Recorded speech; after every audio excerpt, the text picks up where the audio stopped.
pasar al estudio de la palabra del Señor en esta tarde. Y vamos a ver, hermanos, unos versículos en el libro de Éxodo, capítulo 2. Capítulo 2 de Éxodo.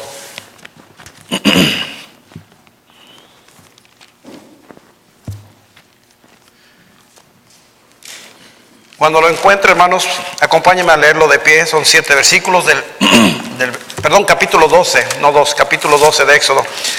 Del versículo 1 al versículo 7. Vamos a leerlo alternadamente y terminamos juntos leyendo el versículo 7, por favor. Éxodo, capítulo 12, del 1 al 7. Amén, hermanos. Dice la palabra del Señor: habló Jehová a Moisés y a Aarón en la tierra de Egipto, diciendo: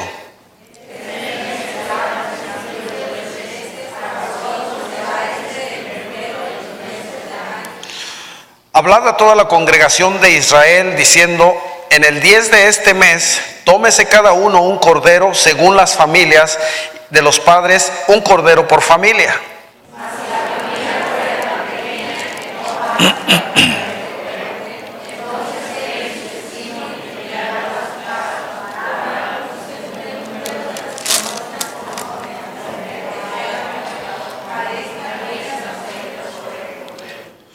El animal será sin defecto, macho de 1 año, lo tomaréis de las ovejas o de las cabras.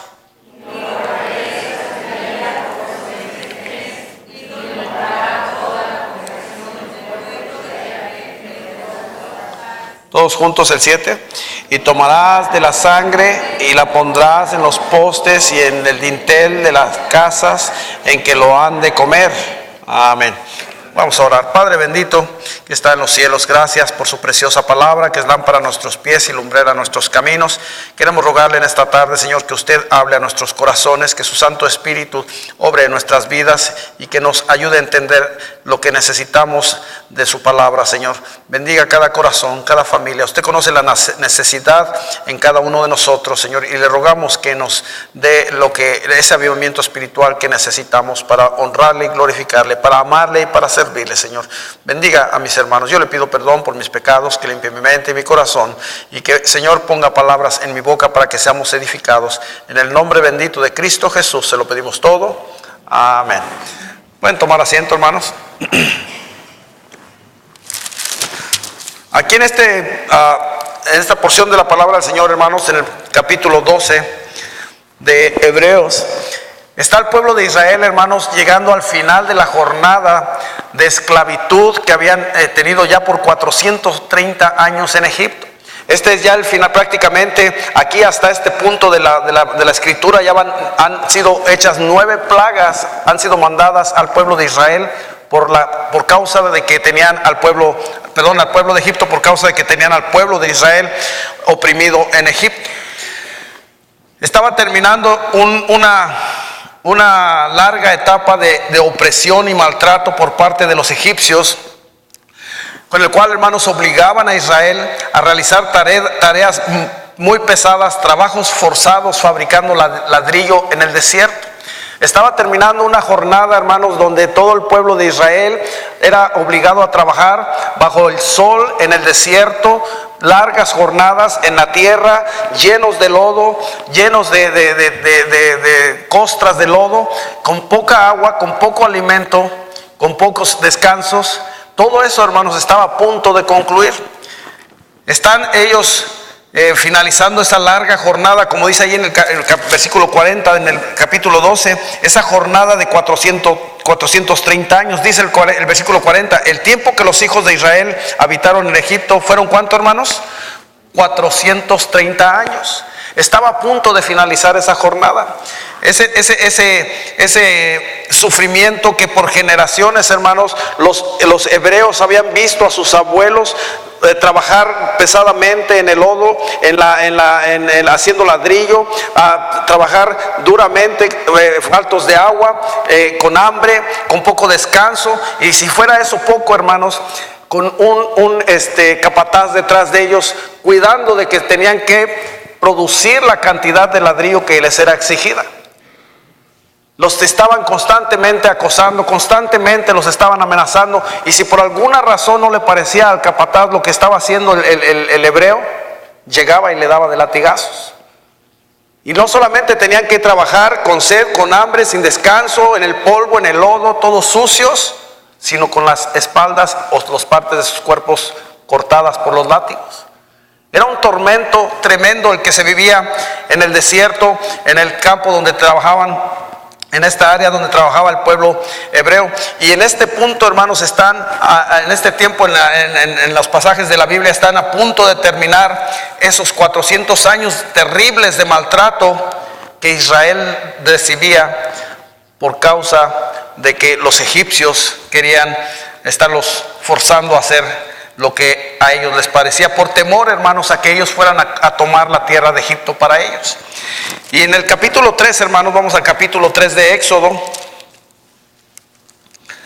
Era tan fuerte, hermanos, el dolor, era tan grande el sufrimiento, era tan intenso el clamor de los hebreos, que el clamor llegó hasta la presencia de Dios. Dice el versículo 7 en el capítulo 3, hermanos, dice, dijo luego Jehová: bien he visto la aflicción de mi pueblo que está en Egipto, y he oído, ¿qué, hermanos?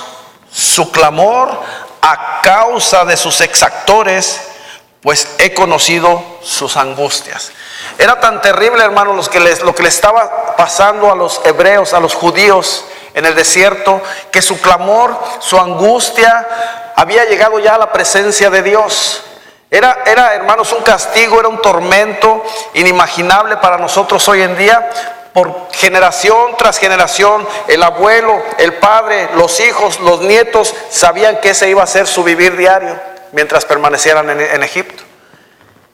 Si alguien trataba de interceder por el abuelo, o el papá o alguien, a él mismo le daban igual de latigazos. No había nada que se pudiera hacer. Estaban completamente desprotegidos, completamente impotentes ante el acoso y el maltrato que les estaban dando a los judíos en Egipto. Y dice el versículo 8 ahí a continuación, en el capítulo 3, dice, y aquí Dios está hablando, dice que primero dice el 3 que vio ya, oyó el clamor de los exactores, y dice que ha conocido la angustia del pueblo de Israel, y dice el versículo 8, y he descendido para librarlos de mano de los egipcios y sacarlos de aquella tierra a una tierra buena y ancha, a tierra que fluye leche y miel, a los lugares del cananeo, del eteo, del amorreo, del fereceo, del heveo y del jebuseo. Es donde actualmente está situado Israel. Pero ellos todavía estaban en ese cautiverio allí en Egipto. Y desde el versículo 9, el clamor pues de los hijos de Israel ha venido delante de mí, y también he visto la opresión con que los egipcios los oprimen. Llegó todo esto a la presencia del Señor. Llegó todo esto al conocimiento del Señor. La razón, hermanos, porque el pueblo de Israel estaba en esa terrible opresión. Si usted se va más atrás en la Biblia, usted va a ver que José, cuando fue vendido a Egipto por sus hermanos, después Dios lo prosperó. Después, por causa de ello, todos los 76 personas que salieron de Egipto fueron a morar en Israel, se reprodujeron grandemente. Después murió el faraón que era amigo de Josué, y se levantó un faraón que no conocía a José, a José. Por esa razón, hermanos, empezó el pueblo a ser maltratado, empezó a ser despreciado. Toda la gloria que había ganado el pueblo de Israel, teniendo a José como el segundo hombre más importante en Egipto, se había ido al lodo, hermanos. Estaban literalmente en el lodo. No había esperanza. Y todo ese clamor que se oía hasta el cielo fue oído por Dios, y Dios decidió descender y rescatar al pueblo de Egipto. Dice el versículo 10, aquí habla Dios, hermanos, a Moisés, y le dice: ve por tanto ahora, y te enviaré a Faraón para que saques de Egipto a mi pueblo, a los hijos de Israel. Y el 11 dice: entonces Moisés respondió a Dios: ¿quién soy yo para que vaya a Faraón y saque de Egipto a los hijos de Israel? Dios, hermanos, puso la mirada en un hombre que podía ser usado por Dios. No era un hombre que podía, porque porque tenía poder o porque era alguien importante. Acuérdense, Moisés había sido entrenado, había sido educado en el palacio en Egipto por Faraón, por la familia de Faraón. Él hablaba el idioma de ellos, él tenía las costumbres de ellos, había vivido en las riquezas que ellos tenían. Pero no por eso lo escogió Dios, sino porque Dios no mira lo que mira el hombre, dice la palabra del Señor. Dios mira el corazón de aquel que le quiere servir. Y Dios escogió a Moisés, hermanos, para mandarle a una tarea difícil que él mismo decía: Señor, yo ni siquiera sé hablar. ¿Cómo voy a llegar? ¿Cómo lo hacía la gente que vengo a rescatarlos de ese tormento que ya por generaciones están viviendo? ¿Cómo voy a ser yo, Señor? Y el Señor le dijo: tú ve, porque yo te voy a usar. Y aún le puso a su hermano por profeta, a Aarón. Entonces ahí en el capítulo 12, hermanos, en el 12 estamos viendo el final de esta terrible jornada. A lo largo de todos estos versículos, desde el capítulo 7 hasta el capítulo 11, vemos, hermanos, cómo Dios empezó a mostrar su poder en contra de los enemigos, en contra de los opresores del pueblo de Israel, y empezó a mandar las plagas. Mandó la plaga de la sangre en el agua, donde el agua en Egipto ya no se podía beber, y los pescados se murieron, y todo aquello se puso feo. Hedía, dice la palabra del Señor, y fue la primera plaga. Enseguida les mandó una plaga de ranas, una horrible plaga de ranas por todos lados que ya no la soportaban los egipcios. Y luego les mandó piojos, y les mandó moscas, y les mandó que se muriera todo el ganado de los egipcios, de los de Egipto. Les mandó úlceras, les mandó granizo y fuego, les mandó langostas, y les mandó tinieblas tan densas que dice que casi se podían palpar. Y luego, hermanos, las tinieblas es la novena plaga. Y luego, hermanos, estaba a punto de llegar aún lo peor. El pueblo opresor, el que disfrutaba tal vez haciendo clamar a aquella gente, estaba a punto de empezar a clamar a ese pueblo. Ese pueblo estaba a punto de dejarle la libertad al pueblo de Israel, por lo que más era lo que más querían ellos, por la vida de sus hijos. Antes de esta última plaga, hermanos, Dios da instrucciones a Moisés para el pueblo de Israel, y las vemos ahí en los versículos que leímos del capítulo 12 al 1. Prácticamente lo que estableció ahí Dios con ellos, hermanos, es la Pascua, el Passover, que se llama, le decimos en inglés. La Pascua, hermanos, la estableció Dios como un pacto con ellos, para que hubiera algo que hiciera distinción entre el pueblo hebreo y entre el pueblo judío, el pueblo egipcio que estaban ahí. Y dice desde el versículo 1 nuevamente, en el capítulo 12, dice: habló Jehová a Moisés y a Aarón en la tierra de Egipto: este mes será el principio de los meses, para vosotros será este el primero de los meses del año. Hablar a toda la congregación de Israel diciendo: en el 10 de este mes tómese cada uno un cordero. Les está mandando a hacer algo que ellos estaban sin saber qué era algo nuevo para ellos. Les digo: tómese cada uno un cordero según las familias y los padres, un cordero por familia. Dice el 4: mas si la familia fuere tan pequeña que no bastase para comer el cordero, entonces él y su vecino inmediato a su casa tomarán uno según el número de las personas, conforme al comer de cada hombre. Haréis la cuenta sobre el cordero. Y luego las características del cordero en el versículo 5. El animal será sin defecto, macho, de 1 año. Lo tomaréis de las ovejas o de las cabras, y lo guardaréis hasta el día 14 de este mes. Y, ¿qué dice, hermanos? Lo inmolaréis. Lo inmolaré, dice, lo inmolará toda la congregación del pueblo de Israel entre las 2 tardes. Y luego el versículo 7 dice: y tomarán la sangre y la pondrán en los postes y en el dintel de las casas en que lo han de comer. Esta es, hermanos, la Pascua que estableció Dios, la Pascua que estableció Jehová con el pueblo de Israel para sacarlos de Egipto. Y, hermanos, les dice que es con una precisión tremenda. Les dice: esto es lo que tienen que hacer. Yo he oído su clamor, yo he oído su tormento, yo conozco la opresión de sus exactores. Los voy a rescatar, pero esto es lo que ustedes tienen que hacer. Y les da instrucciones, hermanos, para ser seguidas exactamente como Dios las dio. Y tenían que buscar un cordero sin defecto, de 1 año, de las ovejas o de las cabras, y tenían que inmolarlo. Inmolarlo es, tenían que despedazarlo, tenían que partirlo, tenían que quebrantarlo completamente y cocerlo y comerlo. Y finalmente, hermanos, la sangre que iba a salir de ese cordero la iban a usar ellos para ponerla en los postes y en el dintel de la puerta, para que en la última plaga que estaba a punto de mandar Dios, que iba a ser la plaga de mortandad, que iba a ser que iba a morir todo el primogénito de los de Egipto y de todos los hombres y de los animales, esa sangre iba a ser la diferencia, hermanos, entre los que habían oído y obedecido las instrucciones de Dios acerca de la Pascua y de los que no lo habían obedecido ni creído, o literalmente del pueblo de Egipto.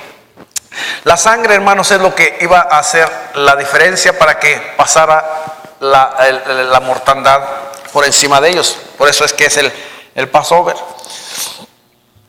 Así que, hermanos, Dios en su misericordia escuchó al pueblo de Egipto, de Israel, para sacarlo de Egipto, mostró sus maravillas, mostró su poder, mostró todo lo que mostró a través de las 12 plagas cada vez que iba a hablar Moisés a Faraón. Y finalmente, hermanos, les dice en el versículo 14, dice, desde el 12 les dice, pues yo pasaré aquella noche por la tierra de Egipto y heriré a todo primogénito en la tierra de Egipto, así de los hombres como de las bestias, y ejecutaré mis juicios en los dioses de Egipto, yo Jehová. Y el 13, mire lo que dice, y la sangre os será por señal. Dice, en las casas donde vosotros estéis, y veré la sangre, ¿y qué dice, hermanos? Pasaré. La sangre, hermanos, iba a ser la señal de que ahí había alguien que creía en el Señor. Dice, y pasaré de vosotros, y no habrá en vosotros plaga de mortandad, como cuando hiera la tierra de Egipto. Y todo esto, hermanos, es Dios usando de su misericordia para con los hombres. Y ellos tenían que seguir al pie de la letra las instrucciones, pero más que todo eso, aunque es de suma importancia hacer las cosas como Dios manda, lo que Dios quería, hermanos, habiendo conocido la opresión de aquellos 430 años, Dios quería que el pueblo de Israel, hermanos, no volviera a caer en esa situación. Y en el versículo 14, hermanos, del capítulo 12 dice, y este día os será, ¿en qué, hermanos? En memoria, y lo celebraréis como fiesta solemne para Jehová durante vuestras, ¿qué, hermanos? Generaciones. Que lo celebraran, si iban a inmolar aquel cordero, si iban a poner la sangre, iba a Dios a librarlos, pero Dios les dio un mandato que lo tenían que celebrar y tenerlo en memoria por todas sus generaciones, porque Dios no quería volver a ver esa opresión en el pueblo de Israel, para que los niños, los hijos, los nietos, los bisnietos, los tataranietos de los judíos no volvieran a pasar esa situación. Egipto, hermanos, era en la Biblia representa el pecado. Entonces, para que el pueblo de Israel no estuviera sufriendo aquel tormento que había sufrido ya por 430 años, no quería que volviera a suceder en el futuro. Entonces Dios les dice claramente que lo recuerden, que lo tengan como un memorial por todas sus generaciones. Dice, por estatuto, ¿qué, hermanos? Perpetuo lo celebraréis. El versículo 24 allá adelante dice, guardaréis esto por estatuto para vosotros. ¿Y para quién, hermanos? Para vuestros hijos. ¿Para cuánto tiempo? Para siempre. Dios, hermanos, no solamente los quería librar de ese momento, sino para siempre, que no volvieran a estar en esa situación. Y dice el versículo 25, y cuando entréis en la tierra que Jehová os dará como prometió, guardaréis este rito. Y viene el versículo 26, mire cómo dice, y cuando os dijeren vuestros hijos, ¿qué es este rito vuestro? Vosotros responderéis, es la víctima de la Pascua de Jehová, el cual pasó por encima de las casas de los hijos de Israel en Egipto, cuando hirió a los egipcios y libró nuestras casas. Entonces el pueblo se inclinó y adoró. Dios, hermanos, estaba interesado en que las generaciones del pueblo de Israel cambiaran su rumbo y no volvieran a caer en opresión. De la misma manera, nosotros, hermanos, cuando conocimos al Señor como nuestro Salvador personal, Él está interesado, hermanos, en salvar nuestra alma, en darle vida eterna y en cambiar el rumbo de nuestras generaciones. Él no quiere, hermanos, que nosotros pasando tiempo en la iglesia, pasamos 5, 10 años, ya pasamos 20 años en la iglesia, vienen nuestros hijos, pasan 5 años, 10 años, 15 años y se van de la iglesia. ¿A dónde se van? Al pecado, se van a Egipto. El pecado, hermanos, es cuando uno sin Cristo está acostumbrado al pecado, es normal, la inmoralidad es normal, los vicios son normales, no hay nada que nos detenga, porque no entendemos, hermanos, que nos estamos dañando a nosotros, que estamos dañando a nuestras familias. El pecado destruye. Literalmente, así como aquel pueblo fue oprimido por 430 años sin poder hacer absolutamente nada, el pecado nos esclaviza a todo aquel que lo practica. Hace un tiempo salió en las noticias una madre joven, 25, 27 años, sentada, hicieron la toma, sentada en su carro con una sobredosis, con la jeringa colgando, 2 jeringas en el suelo y una bebé de meses en el asiento de atrás. ¿Por qué hizo eso sabiendo que su bebé está ahí? Porque era esclava del pecado. Cuando alguien es esclavo del pecado, hermanos, no hay control en su vida. El deseo de la carne, el deseo de satisfacer esa necesidad, ese vicio, ese pecado, hermanos, lo hace perder la razón. No importa si va a afectar los sentimientos de sus padres, no importa si va a afectar a su esposa, no importa si les va a hacer daños a sus hijos, tiene necesidad de satisfacer esa necesidad pecaminosa que hay en su carne. Es una esclavitud terrible que el ser humano sufre cada día por causa del pecado. Y es una esclavitud similar a la del pueblo de Israel en Egipto, que la impotencia de poder hacer algo para salir de ello es grandísima. No ve uno la solución. ¿Cuántas veces hemos escuchado es que no puedo dejar este vicio? He tratado, he ido a cursos, he ido a clases, he ido a ayudas, he ido a hacer esto, lo otro y aquello, y sigo siendo un vicioso. ¿Cuántas veces hemos escuchado eso? Lo único, hermanos, que puede hacer diferencia en la vida de una persona es la sangre, pero no la sangre de un cordero. En ese tiempo, hermanos, la sangre era solamente para los perdones de la carne, para limpiar la carne de pecado, no limpiaba el alma. La sangre es lo único que puede transformar la vida de una persona, pero no la de ese cordero, la sangre de Cristo. Es lo único, hermanos, que puede limpiar nuestra alma de todo pecado. La sangre de Cristo es lo único que puede santificar nuestra alma para que no vaya a sufrir eternamente en el lago de fuego que nunca se apaga.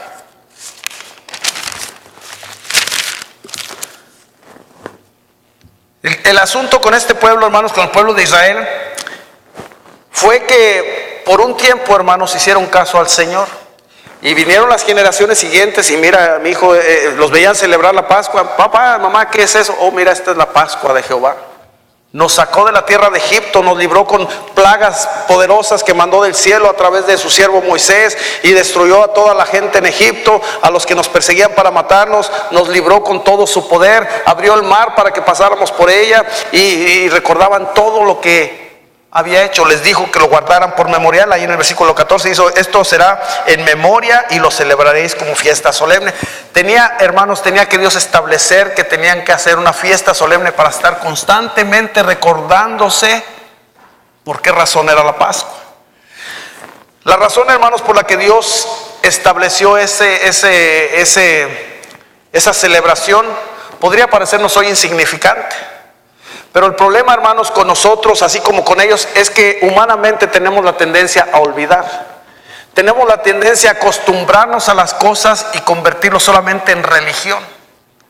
Y lo hacemos sin la solemnidad que se debe hacer. Lo hacemos sin reconocer que nosotros éramos pecadores perdidos, condenados al infierno por toda la eternidad. Y lo hacemos, hermanos, como ellos, sin recordar aquellos lodazales donde murieron los abuelos, donde eran maltratados con látigo, donde eran humillados peor que un animal. Cuando sus hijos les preguntaran qué es esto que están haciendo, tenían que contarles de qué se trataba la Pascua, por qué Dios les mandó y por qué Dios estableció esa Pascua. Tenían que recordar toda la esclavitud, para que entonces los hijos apreciaran ese momento, y ellos, al aprenderlo en ese momento, lo llevaran consigo y cada año lo recordaran, y cuando ellos fueran viejos, a sus nietos o a sus hijos o a sus bisnietos les pasaran de lo que se trataba la Pascua. ¿Para qué, hermanos? Para que no volvieran a la esclavitud de Egipto. Y de ahí en adelante, hermanos, de Éxodo en adelante, podemos ver los libros que siguen en la palabra de Dios, y vamos a ver todo tipo de historias, pero podemos ver, hermanos, que se va Éxodo, Números, Levítico, Deuteronomio, Josué, y en Josué, hermanos, dice que hasta ahí tuvieron algo de temor de Dios, aunque se apartaron antes también. Pero después viene el tiempo de los jueces, hermanos, cuando la gente no conocía a Dios. No había, literalmente Dios era el que reinaba, y Dios era el que decidía y el que los protegía y el que les proveía. Y murió Josué, hermanos, y nació, dice la palabra de Dios, que nació una generación que no conocía a Dios. Una generación que pidió un rey, desechando al Rey de Reyes. Dijeron, no queremos al Rey de los cielos, queremos un rey como los reyes de los hombres. No le hace que nos vaya a oprimir, no le hace que nos vaya a maltratar, queremos un hombre como rey. Desecharon a Dios. Y dice la palabra de Dios que mientras que no tuvieron rey, en el tiempo de los jueces, cada quien hacía lo que le daba la gana. Se olvidaron de comunicar a las generaciones el pacto que Dios había hecho con ellos. Es necesario, hermanos, que nosotros recordemos qué es lo que Dios ha hecho por nosotros, de dónde nos sacó el Señor. Es necesario que le contemos a nuestros hijos, es necesario que le contemos a nuestros nietos, es necesario que la gente sepa de dónde nos rescató el Señor. Porque, hermanos, para ellos fue una tierra donde sufrían, pero para nosotros es un eterno infierno donde ya no hay salida. Ellos estuvieron 430 años, pero si su alma se va al infierno es por toda la eternidad. 430 años es como 5 minutos, por decir. No los hay en el infierno, es por toda la eternidad. Así como ellos fueron esclavos en Egipto, el mundo entero, hermanos, es esclavo del pecado hoy en día.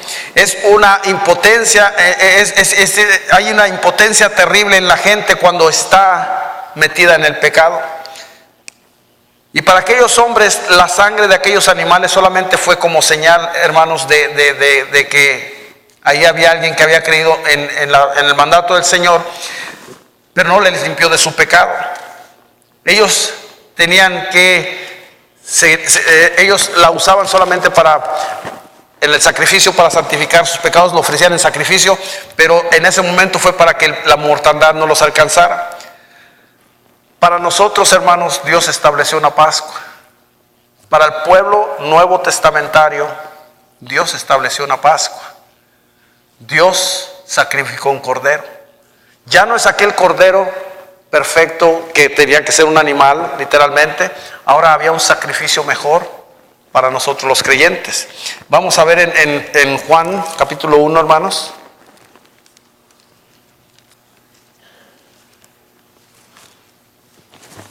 Juan capítulo 1, versículo 29. Dice la palabra del Señor, Juan 1, 29. Aquí está Juan el Bautista, hermanos, está bautizando en el río, está practicando ahí el bautismo de arrepentimiento. Y dice, el 29 dice, el siguiente día vio Juan a Jesús que venía a él y dijo, ¿qué dijo, hermanos? He aquí el Cordero de Dios que quita el pecado del mundo. Ahí el cordero que Dios iba a sacrificar para el perdón de nuestros pecados, para rescatarnos de aquella opresión que tenemos del pecado en nuestras vidas, para librarnos del castigo del pecado que hay en cada uno de los que somos pecadores, y no solamente mientras vivimos, sino en toda la eternidad. El Cordero de Dios es el Señor Jesucristo. Él es el que quita el pecado del mundo. Cristo es el Cordero que fue inmolado por nosotros los pecadores. Así dice en Isaías, fue inmolado, fue literalmente deshecho por nuestros pecados. Dice en Isaías, dice que cuando Él llegó a la cruz, hermanos, Él ya no tenía una apariencia reconocible, estaba destruido, había sido latigueado, su barba había sido arrancada literalmente, había sido destruido su cuerpo por causa de nuestros pecados. Fue inmolado, dice Isaías. Igual que hacían el sacrificio, la Pascua que había sido establecida para el pueblo de Israel. Y en Hebreos 9:22, hermanos, vemos que era necesario que esa sangre hiciera diferencia en nosotros, así como aquella sangre lo hizo solamente por ese momento, pero para nosotros la hace eternamente. Hebreos 9:22 dice la palabra del Señor, versículo 22. Dice, y casi todo es purificado según la ley con sangre, sin derramamiento de sangre no se hace remisión. Era necesario, hermanos, que Dios sacrificara a su Hijo. No era necesario para nosotros, era necesario para Dios, porque somos creación de Dios y Dios muestra su amor para con nosotros, dice su palabra, en que siendo aún pecadores, Cristo murió por nosotros. Fue por la pura gracia de Dios, fue por la pura misericordia de Dios, fue la voluntad de Dios que decidió hacer ese sacrificio, para que nosotros fuéramos rescatados de la condenación del pecado, para que fuéramos rescatados del tormento que el pecado da en la vida del hombre, para que fuéramos rescatados de que nuestros hijos, nuestras familias fueran rescatadas de una vana manera de vivir, esclavos al pecado, sin ningún fruto de gozo en la vida. Y todo esto era posible solamente a través de la sangre de Cristo. La sangre de Cristo, hermanos, es el camino al Padre. La sangre de Cristo nos libra de ir a la condenación eterna en el lago de fuego. La sangre de Cristo nos convierte en hijos de Dios. La sangre de Cristo nos santifica cada día. La sangre de Cristo, por la sangre de Cristo hemos sido comprados, somos pertenencia de Dios, le pertenecemos al Señor. La sangre de Cristo satisfizo la justicia de Dios. Y a nosotros, hermanos, nos da para que recordemos lo que el Señor hizo por nosotros, nos da un memorial que debemos recordar. Al igual que aquel pueblo, hermanos, que debió haber guardado la palabra de Dios, cumpliendo generación tras generación, no les costaba nada, hermanos. Lo que pasa es que el pecado los abrumó. Ya no eran esclavos de Egipto, en la tierra de Egipto, pero se volvieron a Egipto en su corazón, dice la palabra, se volvieron al pecado, porque Egipto representa al pecado. Se volvieron a Egipto en su corazón. Entonces nosotros, hermanos, tenemos este ejemplo, porque también a nosotros Dios nos dio una Pascua que celebrar, y también nos dio un memorial que tenemos que guardar, y tenemos que estar conscientes de qué es ese memorial en cada uno de nosotros, qué significa lo que Dios hizo para cada uno de nosotros. Y dice, vamos a ver ese memorial, 1 Corintios capítulo 11. 1 Corintios capítulo 11. Dios nos da, hermanos, de la misma manera un sacrificio, nos da un cordero, nos da un memorial, y nos dice que lo guardemos en memoria por todas nuestras generaciones. Dice 1 Corintios, les dije, 11:24. Dice, aquí está el Señor Jesucristo hablando, dice, y habiendo dado gracias, lo partió y dijo, tomad, comed, esto es mi cuerpo, que por vosotros es partido. Haced esto, ¿en qué, hermanos? En memoria de mí. Es un memorial que tenemos que recordar que el cuerpo de Cristo fue partido, fue molido por sus pecados y por los míos. Fue a la cruz a sufrir lo que usted y yo debemos sufrir. Fue a la cruz a pagar lo que usted y yo debemos por causa de nuestro pecado y de nuestra maldad. Es un memorial que tenemos que estar constantemente cuando celebramos, y nada menos hoy vamos a celebrar la Santa Cena. Cuando celebramos la Santa Cena, no es cosa ligera, es algo que tenemos que recordar. Y tenemos que asegurarnos de que si nuestros hijos nos preguntan, ¿qué es eso que van a hacer? Pues que Dios mandó a su Hijo a morir por nosotros en la cruz, para que nosotros no fuéramos a la condenación eterna. Él pagó nuestros pecados, Él nos libertó de la opresión del pecado. Él nos ha dado esta vida bonita que estamos viviendo aquí en la tierra, sin vicios, sin cárceles, sin preocupaciones, sin escasez. Él nos ha dado esta vida que estamos viviendo, y hoy estamos recordando que Él murió en la cruz por nuestros pecados. No es nada más agarrar y vamos a celebrarlo y es una religión. No, hermanos, es un memorial que Dios nos da para que estemos conscientes de lo que estamos haciendo, para que nos acordemos que Él fue inmolado por causa de nosotros. Y luego sigue el versículo 25: asimismo también tomó la copa, y después de haber cenado, diciendo: esta copa es el nuevo pacto. ¿En qué, hermanos? En la preciosa sangre de Cristo. Dice: haced esto todas las veces que la bebieres. ¿En qué, hermanos? Ahí está el memorial. Acuérdense, la sangre de Cristo es lo que nos limpia de todo pecado. La sangre de Cristo nos convierte en hijos de Dios. La sangre de Cristo es lo que ha transformado toda nuestra manera de vivir. Tenemos que recordarlo como lo que es. Es un memorial que nos dio a nosotros como se los dio a ellos. ¿Cuál es el problema? ¿Cuál es el riesgo en todo esto? Que al igual que ellos, hermanos, van pasando las generaciones y solamente tenemos un rito. ¿Por qué celebramos esto? Pues porque es la Santa Cena. Tenemos que estar conscientes, hermanos, qué significa para usted el memorial del Señor. Porque nos lo dio para que lo recordemos todos los días de nuestra vida hasta que Él venga. Para eso nos lo dio, hermanos. Es necesario que estemos conscientes, es necesario que lo conozcamos, es necesario que lo sepamos, para que no caigamos en el mismo error que ellos, que vino después un tiempo en que las generaciones ya no conocían a Dios. El riesgo, hermanos, que tenemos hoy en día es que vienen generaciones, que incluso jóvenes que están o han estado en la iglesia, que van a llegar a su edad adulta apartados de Dios. No es el deseo de mi corazón, pero es el testimonio que les estamos dando. Es que les estamos enseñando solamente a ser religiosos y no estar conscientes de qué es lo que estamos haciendo en la iglesia. ¿Por qué razón estamos en la iglesia? ¿Por qué razón vivimos de una manera diferente? ¿Por qué tenemos que portarnos de una manera diferente? A veces se les hace hasta pesado a los hijos. Oh, es mucho, porque tienen la mirada puesta en el mundo. Porque nos ven también que somos de doble ánimo.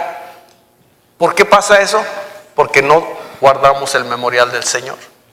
No nos recordamos constantemente lo que el Señor hizo por nosotros en la cruz del Calvario. Dios no quiere que se nos olvide, hermanos. Dios quiere que lo estemos recordando.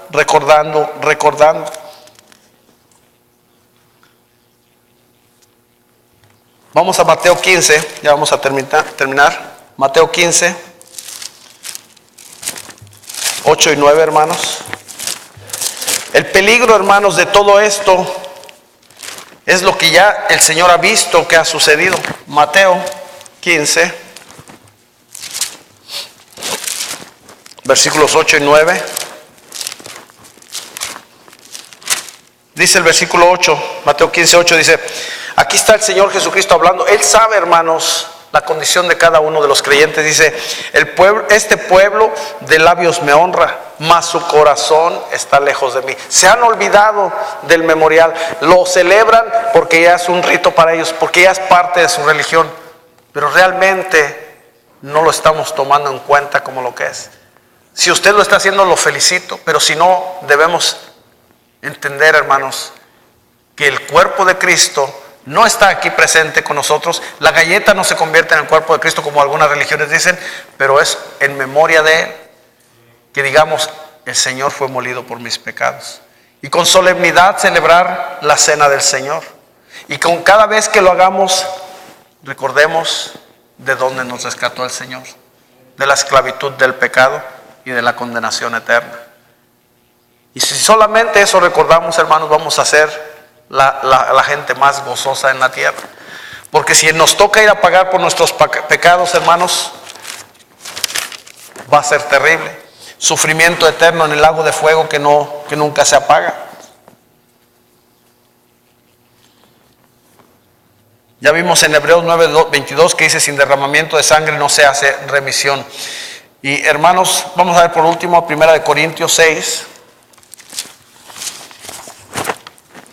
1 Corintios capítulo 6.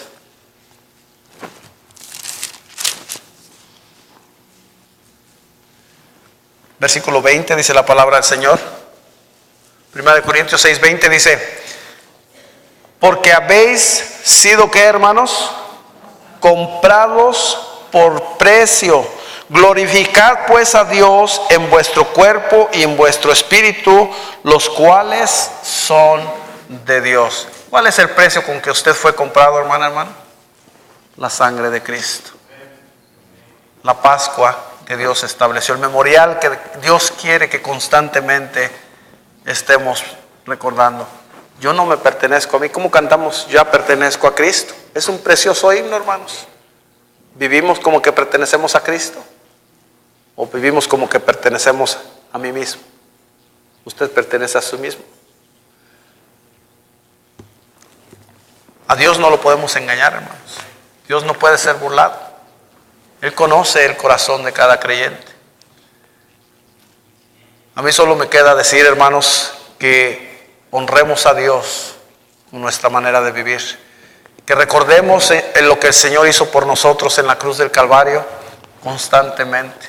Que lo comuniquemos a nuestras generaciones. Que enseñemos a nuestros hijos el valor de lo que está enfrente de nosotros, aunque son elementos terrenales, pero el significado es el valor de la crucifixión del cuerpo en la cruz de nuestro Señor Jesucristo y su sangre derramada por los pecadores.